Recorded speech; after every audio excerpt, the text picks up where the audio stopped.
YCP Rajya Sabha MP 420 గాడు ఏటు విజయసాయిరెడ్డి నికృష్ట బతుకు బట్టబయలైపోవడంతో విజయసాయిరెడ్డికి విడాకులు ఇస్తానంటూ అతని అధికారికమైనటువంటి సతీమణి తీవ్ర ఆగ్రహం వ్యక్తం చేసినట్టుగా తెలుస్తూ ఉంది. అయితే ఈ అంశంలో వివాదం మరింత ముదరకుండా జగన్మోహన్ రెడ్డి ఇన్వాల్వ్ అయ్యి సెటిల్మెంట్ కోసం ఇద్దరిని బెంగళూరుకు పిలిపించినట్టుగా తెలుస్తూ ఉంది. మరి విజయసాయిరెడ్డికి విడాకులు ఆవిడ ఇచ్చేస్తుందా, జగన్మోహన్ రెడ్డి ఆపగలుగుతాడా, అసలు ఏం జరుగుతోంది అనేది ఈ వీడియోలో వివరించబోయే ముందుగా ఇప్పటివరకు మన ఛానల్ సబ్స్క్రైబ్ చేయని వాళ్ళు ఖచ్చితంగా సబ్స్క్రైబ్ చేయండి.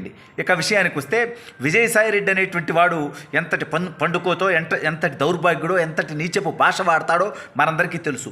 వాడు ట్విట్టర్లో వేసేటువంటి రెట్టలు కూడా ఎంత నీచంగా ఉంటాయో మనందరికీ తెలుసు. సంస్కారమైనటువంటి భాషను మర్చిపోయి వాడి వయసును కూడా మర్చిపోయి వాడు కూసేటువంటి కారు కూతలకి ఆంధ్ర రాష్ట్ర ప్రజలు అసహ్యించుకుంటారనేది మనందరికీ తెలుసు.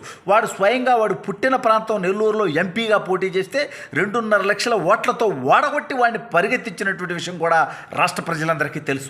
అయితే ఈ దౌర్భాగ్యుడు గత 5 సంవత్సరాల్లో దాదాపుగా మెజారిటీ టైం ఉత్తరాంధ్ర ఇన్ఛార్జిగా ఉంటూ విశాఖపట్నం వేదికగా వీడు చేసినటువంటి లత్కోరు పనుల్లో ఒక పని అన్నట్టుగా వార్తలు చాలా వేగంగా వ్యాప్తి చెందాయి. అవి ఏంటి అంటే దేవాదాయ శాఖలో అసిస్టెంట్ కమిషనర్గా ఉన్నటువంటి శాంతి అనే ఆవిడకి ప్రెగ్నెంట్గా ఇతను చేయటం, లేదా ఇతను విజయసాయిరెడ్డికి కుమారులు లేరు కాబట్టి, అంటే కుమార్తెలు కూడా లేరు, ఇతనికి పిల్లలు లేరు కాబట్టి ఒక పాపం దత్తత తీసుకున్నాడు. సరే, పిల్లలు లేకపోవడం లేకపోతే వీడికి మగతనం లేకపోవడం మనకేం సమస్య కాదు. నా కొడుకుల్లాగా రే మగాళ్ళు అయితే అనవం. ఎందుకంటే ఎవడ మగతనంతో ఎవరికేం అవసరం?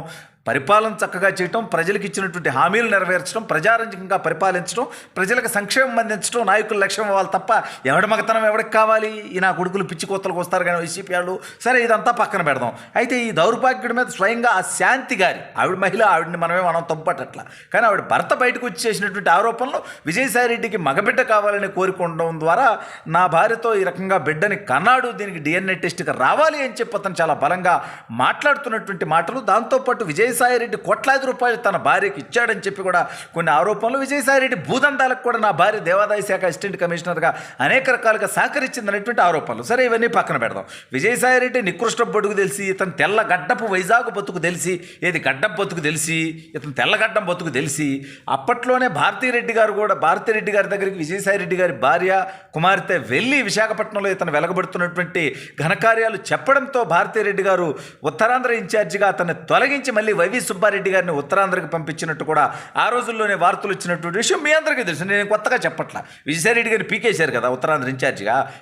జగన్మోహన్ రెడ్డి బాబాయ్ వైవి సుబ్బారెడ్డిని పంపించుకున్నారు కదా. ఇదంతా కూడా భారతీరెడ్డి గారి దగ్గరికి ఒక పంచాయతీ చేరడంతోనే జరిగిందని అప్పట్లోనే వార్తలు వచ్చాయి. మనం కూడా వీడియోలో చెప్పాము అది చాలా చక్కగా ప్రజలందరికీ కూడా. బట్ ప్రజలు అర్థం చేసుకున్నారు కాబట్టి వాళ్ళకి ఉత్తరం తెచ్చారు, అది వేరే విషయం. అయితే మొత్తానికి ఇప్పుడు విజయసాయిరెడ్డి గారి అధికారికంగా ఎవరైతే వివాహం చేసుకున్నారో ఆవిడని కూడా మనం ఏం తప్పట్టం.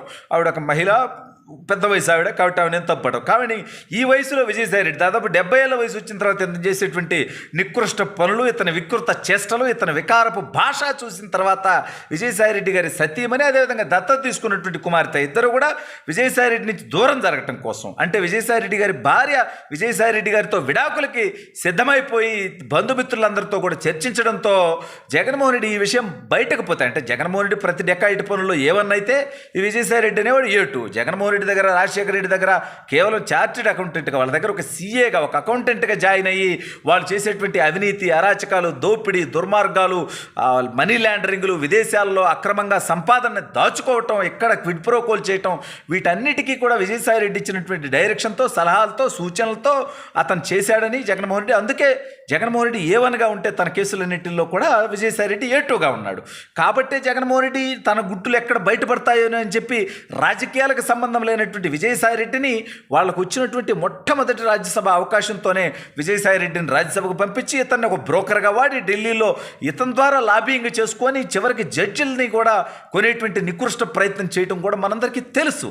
అయితే ఇప్పుడు విజయసాయిరెడ్డి గారి భార్య ఏదైతే ఆవిడ విజయసాయిరెడ్డి గారికి విడాకులు ఇవ్వడానికి సిద్ధమైందో, విడాకులు జరిగితే కొంచెం మరింత బయట పెంట్ అవుతుంది, కొంత ఘోరంగా ఉంటుంది పరిస్థితి అనేటువంటి ఆలోచనతో జగన్మోహన్ రెడ్డి హుటాహుటీన తాడేపల్లి కోట నుంచి విజయసాయిరెడ్డి నికృష్ట బతుకు ఎప్పుడైతే బయటకు వచ్చిందో జగన్మోహన్ రెడ్డి హుటాహుటీన తాడేపల్లి నుంచి బెంగళూరు ప్యాలెస్కు చేరుకోవడంతో పాటు విజయసాయిరెడ్డిని ఒక ప్రెస్ మీట్ వైజాగ్లో పెట్టి దీనికి నాకు సంబంధం లేదన్నట్టుగా నువ్వు అక్కడ కవర్ డ్రైవ్లు వేసుకొని ఆ తర్వాత నేరుగా విశాఖపట్నం నుంచి బెంగళూరు రా, అదేవిధంగా విజయసాయిరెడ్డి గారి సతీమణి గారిని కూడా బెంగళూరు రమ్మని చెప్పి ఇరు వర్గాలని కూడా కూర్చోబెట్టి కుటుంబ సభ్యులందరినీ కూర్చోబెట్టి ఈ వయసులో నువ్వు చేసేటువంటిది నికృష్ట పని అంటే ఈ వయసులో నువ్వు చేసినటువంటి నికృష్ట పరిపాలన ఏంది జగన్మోహన్ రెడ్డి అని కూడా అతను కూడా సీరియస్ అవుతాడనేటువంటి టెన్షన్ కూడా జగన్మోహన్ రెడ్డికి ఉన్నప్పటికీ తాము పూర్తిగా బజార్ను పడకుండా ఉండటం కోసం ఇది ఏదో ఒక రకంగా సెటిల్మెంట్ చేసి విడాకుల దాకా పోకుండా ఉండాలి. ఈ వయసులో విడాకులు అంటే విజయసాయిరెడ్డి మొహాన ఊయటమే కాదు, అతను